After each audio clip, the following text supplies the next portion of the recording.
Alright, so hopefully all those audio tests have been successful. Now, unfortunately, thanks to the way Fallout 3 kind of works, and excessive modding and a few other problems, I don't actually have all my old save games. I was going to just load up an old save game to show off a few things.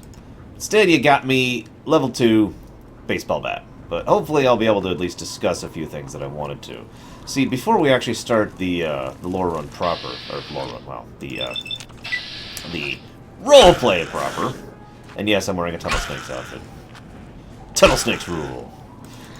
I am kind of demonstrating something. For reference, I am on very hard difficulty right now, and yet I just destroyed that creature with a bat. That may not sound significant to you, but if you played this game on very hard, you know how many shots it takes to kill something like that with a default 10 APM or whatever the hell it is pistol. I can't remember the name of the damn thing. So, let's just talk about the game for a bit. Now, this is definitely a Bethesda game. You know, the typical Bethesda Havoc Engine, etc. format, right? And it's...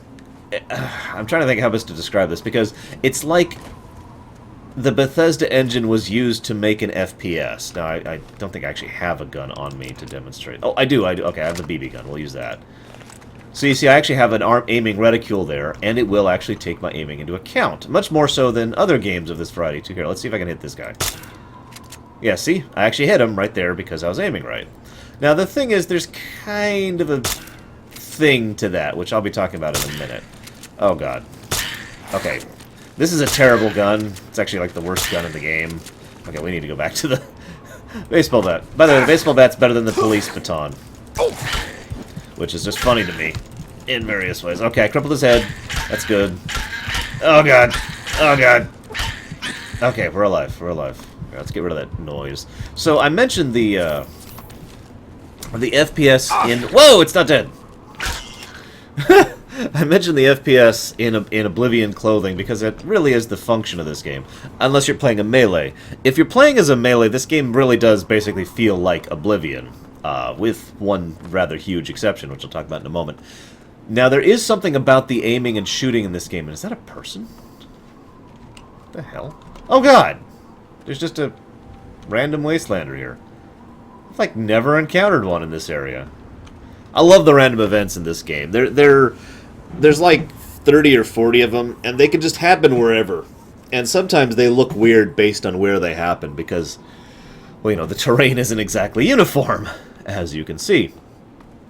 So, the thing with the aiming is, for the most part, your aim determines where you're going to shoot. Now, there are a few tidbits about that.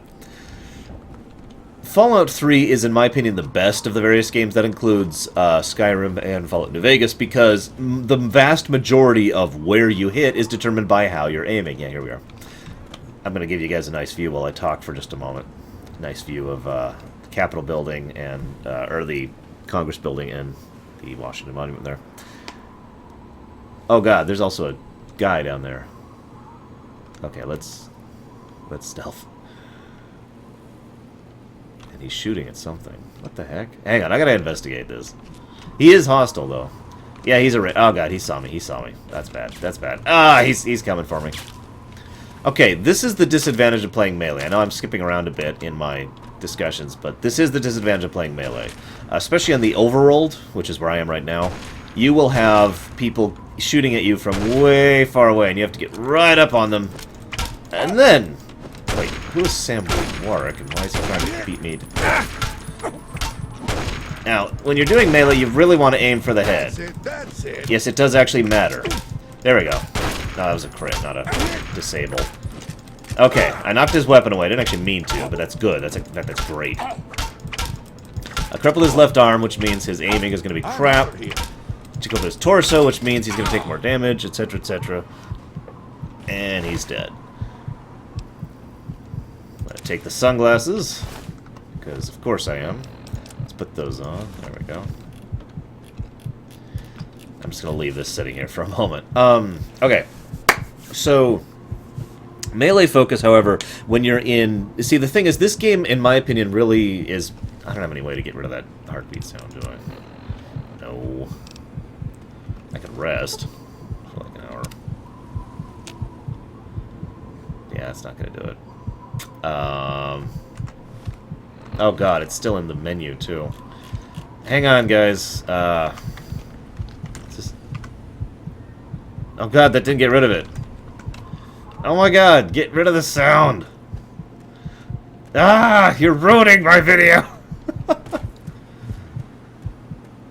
There's got to be some stim packs around here somewhere. Hang on.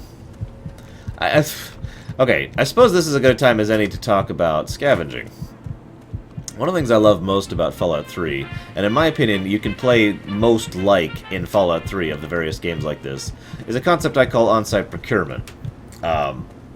Admittedly inspired in no small part due to Metal Gear Solid 3, specifically. In other words, the idea of...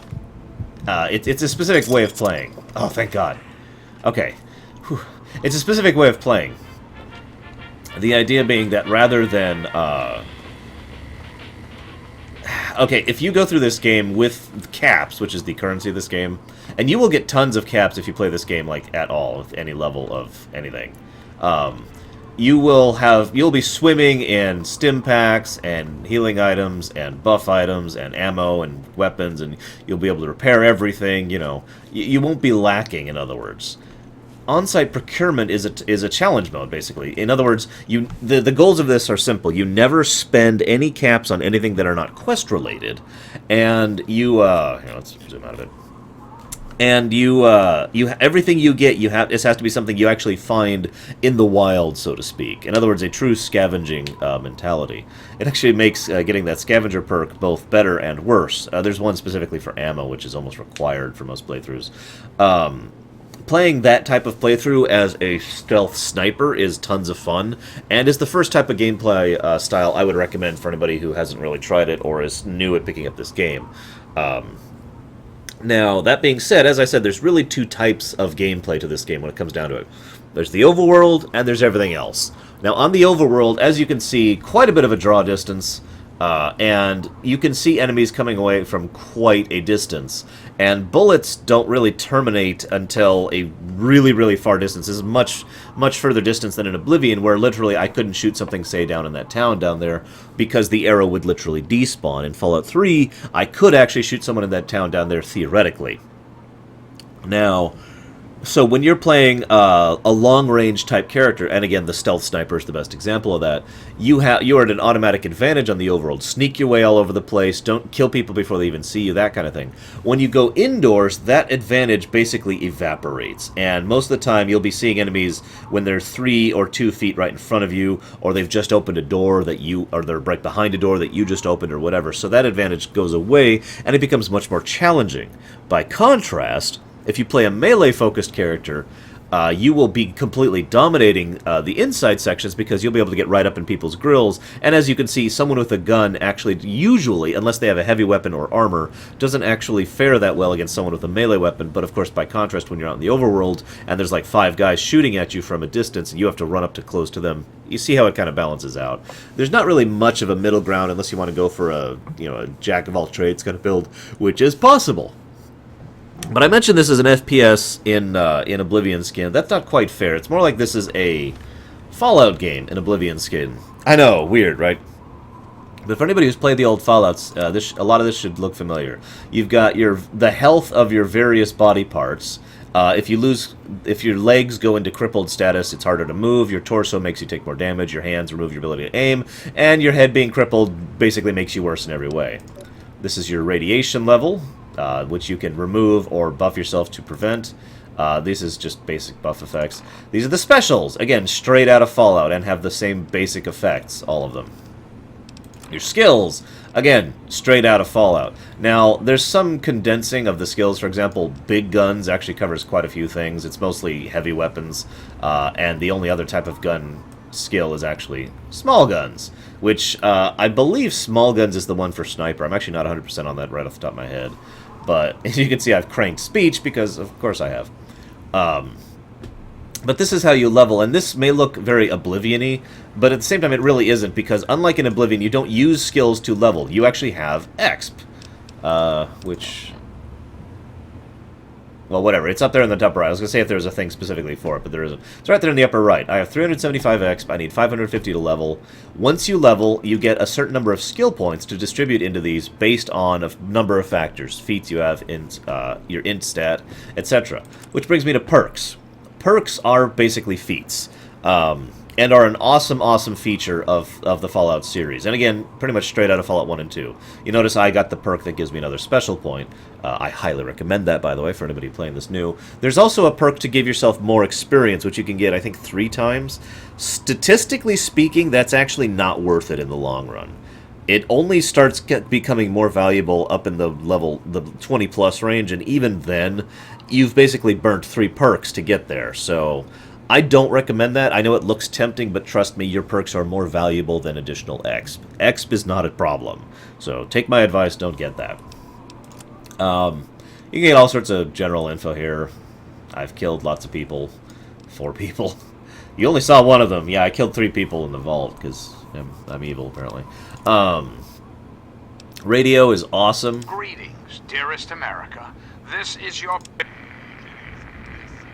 Now you notice this is really bad quality. That's because in the quest line right now, the Galaxy News Radio's radio tower is broken, so it makes sense that I can barely receive that. This is a high priority message. To anyone who can hear me, my name is...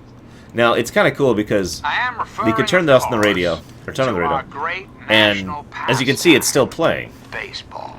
Now, I don't actually do this normally, but a lot of people I know actually turn on Galaxy News Radio and just leave it running throughout the course of the game. I do not do that personally, but that's only because I don't care for the songs they play. It's a cool feature. Some notes. All of this is stuff that's pretty obvious. Quests, duh, pretty much straight out of that. World map, again, pretty much straight out of Oblivion for all intents and purposes. Local map, again, pretty much straight out of Oblivion for all intents and purposes. Except for some aesthetic differences. This is not me being derogatory, I'm just trying to explain as we go here. Since that was kind of requested for me to do by at least 3 people that I know of, which is why we're doing this video instead of a proper roleplay for today.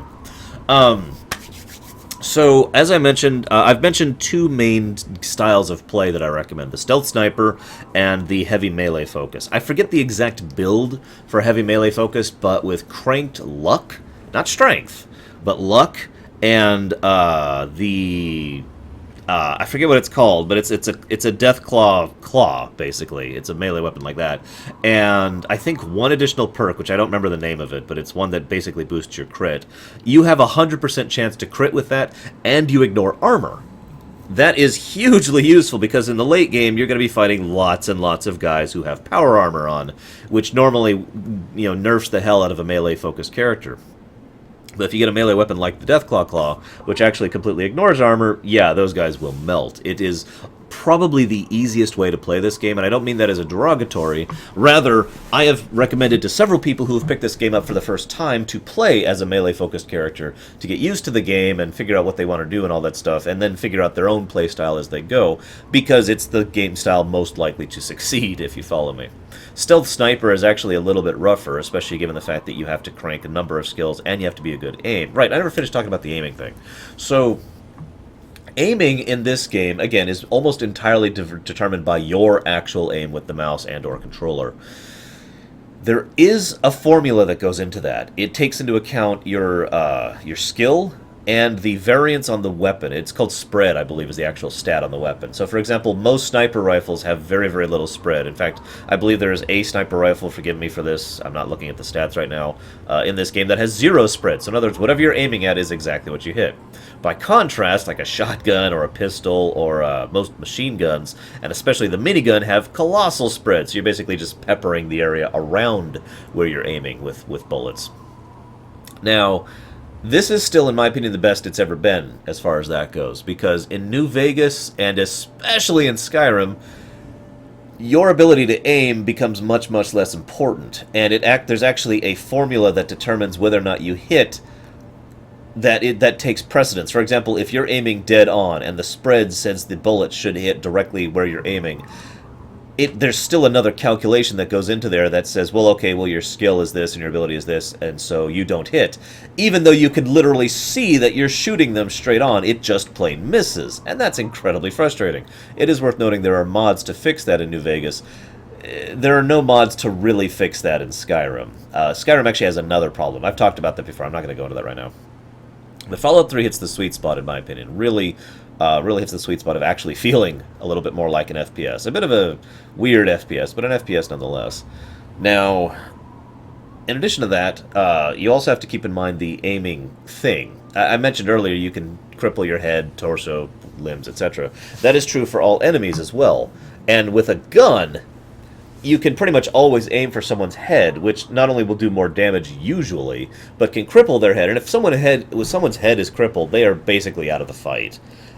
They will actually start. There's a new script that takes over their AI, which will make them start doing effectively random things because they're literally damaged. They basically have a concussion, is the equivalent. And as you might imagine, that has a bit of a detrimental effect on their ability to function. So, other things about this game, I highly recommend if you're going to play this game that you do roleplay it.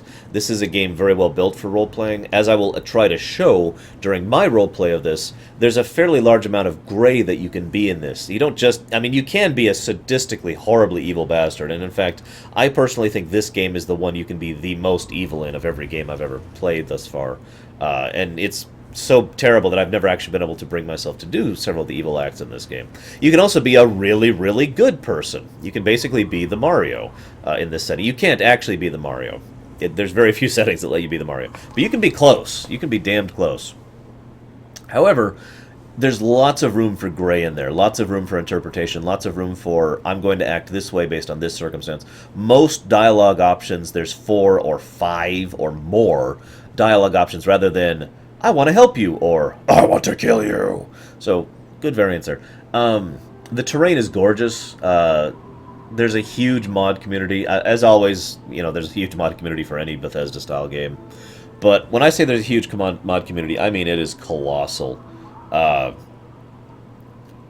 One of the other things that a lot of people tend to do is touch up the game graphically. For those who are curious, this is another thing. I suppose I'll mention this now. You're wondering, which mods are you running, Arsh? I'm only running one. After a severe amount of thought and consideration, I decided that the only mod I wanted to run was the unofficial Fallout 3 patch, which you can find on the Nexus very easily. It's basically a bug-fixing and smoothing out patch. In fact, I was actually trying to do the skip into the overworld as a baby trick, just to show it off, and unfortunately the unofficial patch actually fixes that bug, so I couldn't actually show off that trick. Whoops. Anyways, it's just funny, the way it works. Maybe someday I'll do it just to show it off. But it's a great bug fix patch, and it's going to help make the game a little less crashy. As a from my perspective, as much as I love modding the hell out of this game, and Oblivion for that matter, what is most important to me is stability. If I'm doing a roleplay recording and it crashes 20 minutes in, I just lost 20 minutes of recording time, which I will not get back. I mean, I can go ahead and start over, but the events that will happen will literally be different. I effectively just lost that episode, and will have to basically make a new episode to craft it, because the random nature of these games makes it so that it's not going to be the same experience each time, you follow? So I need the game to not crash. Oblivion actually crashed for me 5 times total, 2 of which, I believe, were actually on camera. Both of those were at like the 45-minute mark, and I decided to just go ahead and cut off the recording really quick and call that good, rather than lose 40 minutes of record time of an episode. So, that being said, I do recommend a number of mods. Fook2, Fook2, is one of the mods I recommend. There's also one to add weapon modifications, which I believe is just called weapon mods. There's a ton of graphical ones. I don't even need to explain this, but like the texture packs. I'm not sure if I recommend those or not, because here, I don't know about you guys. I mean, these are not super top-notch graphics, admittedly, especially when you get up close. You can see the you can see the pixelization, you can see the anti-aliasing there.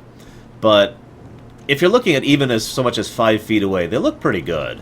I think this game looks good by itself. I know that's just my opinion, but if this game does not look graphically significantly good enough to you, there are bajillions of texture packs and retextures and recolors that can fix that. There's one mod that specifically makes the world look more colorful. It actually removes a filter that is over the game. I forget the name of it, forgive me. It's like Brighter Skies or something like that, but it removes a filter, so instead of being so dirty and brown and dark. It's much more colorful. And there's a mod that makes it so that all this grass and trees actually have color to them. So these would actually be green, and some of those trees would actually have leaves on them, etc. One of the most often stated flaws in Fallout 3 is the timeline is wrong, basically. It's complicated to explain what I mean by that, but essentially, this Fallout 3 occurs many, many, many years after the bombs fell. I think this is actually 300 years after, something like that. Forgive me, I'm sure people will say in the comments, but it is a number of years. We're in the centuries range after the bombs fell, and yet this place looks like the bombs fell maybe 20, 30 years ago. In fact, what was actually done was they wanted to recreate the aesthetic style of Fallout 1, in which happens very shortly after the bombs fall, and you're just exiting the vault and exploring the world above, right? Because, again, Fallout 3 is going for the same feel that Fallout 1 did of the post-apocalypse.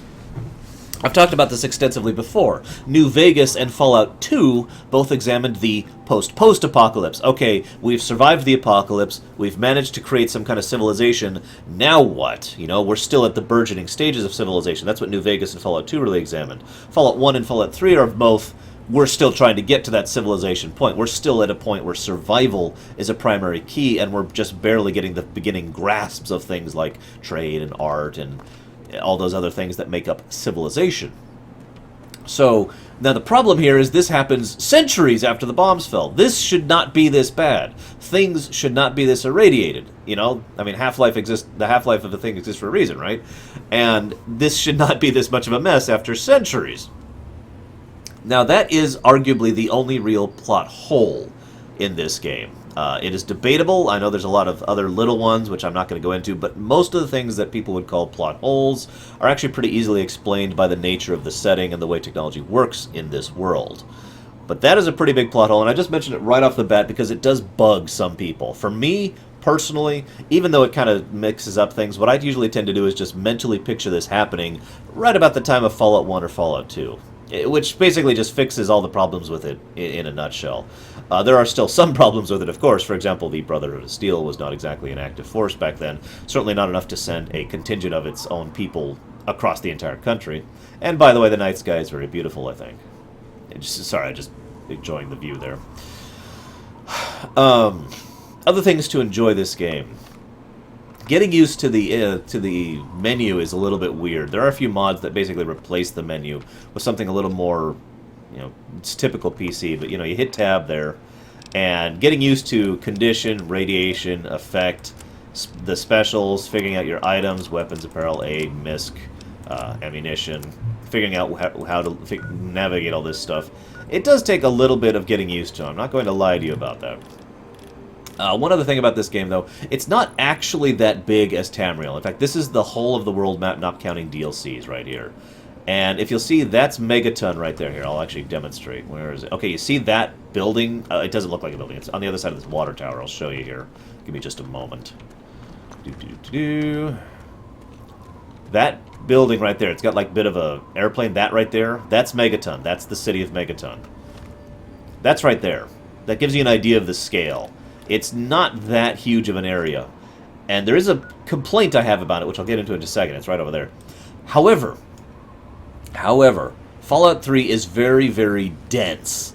They make excellent use of the terrain and their architecture, because you cannot go 100 feet virtually anywhere without either seeing or actually stumbling into something else to do. A new location, something that's part of a quest, a new random event, a random cache of goods or whatever.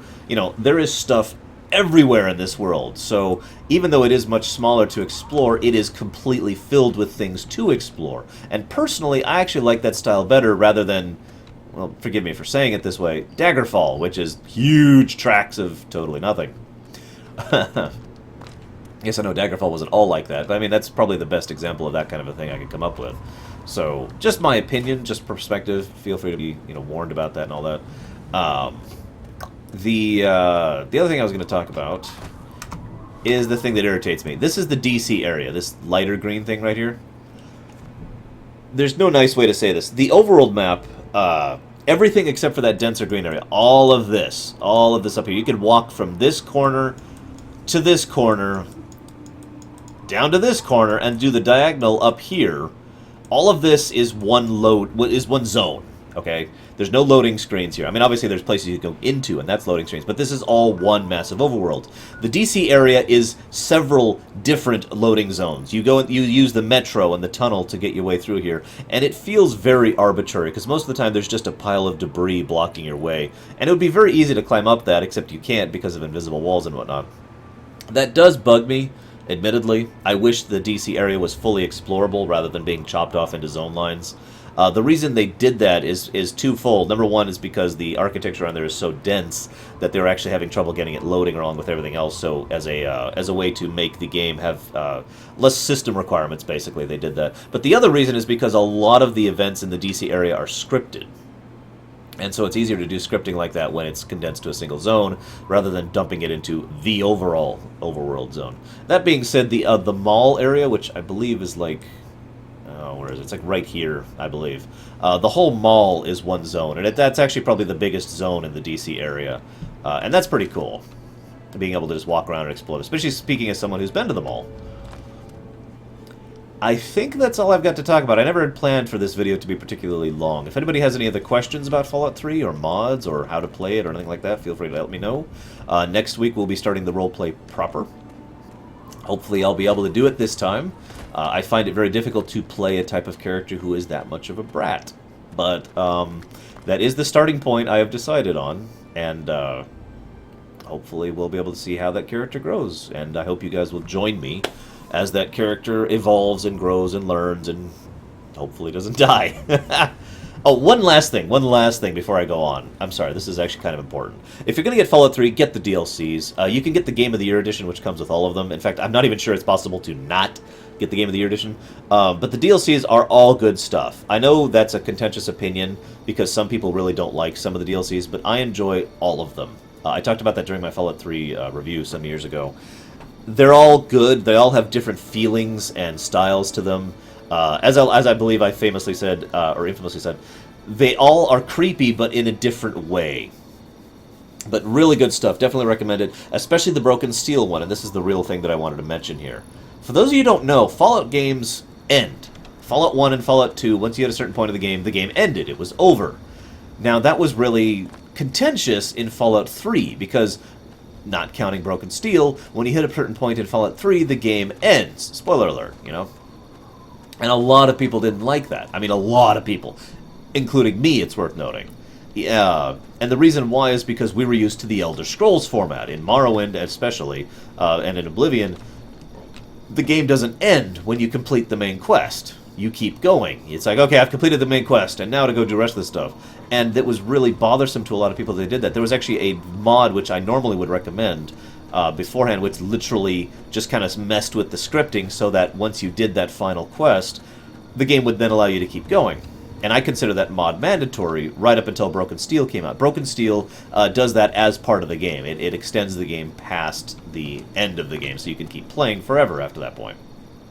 So just food for thought. Okay, that's it. That's all I've got.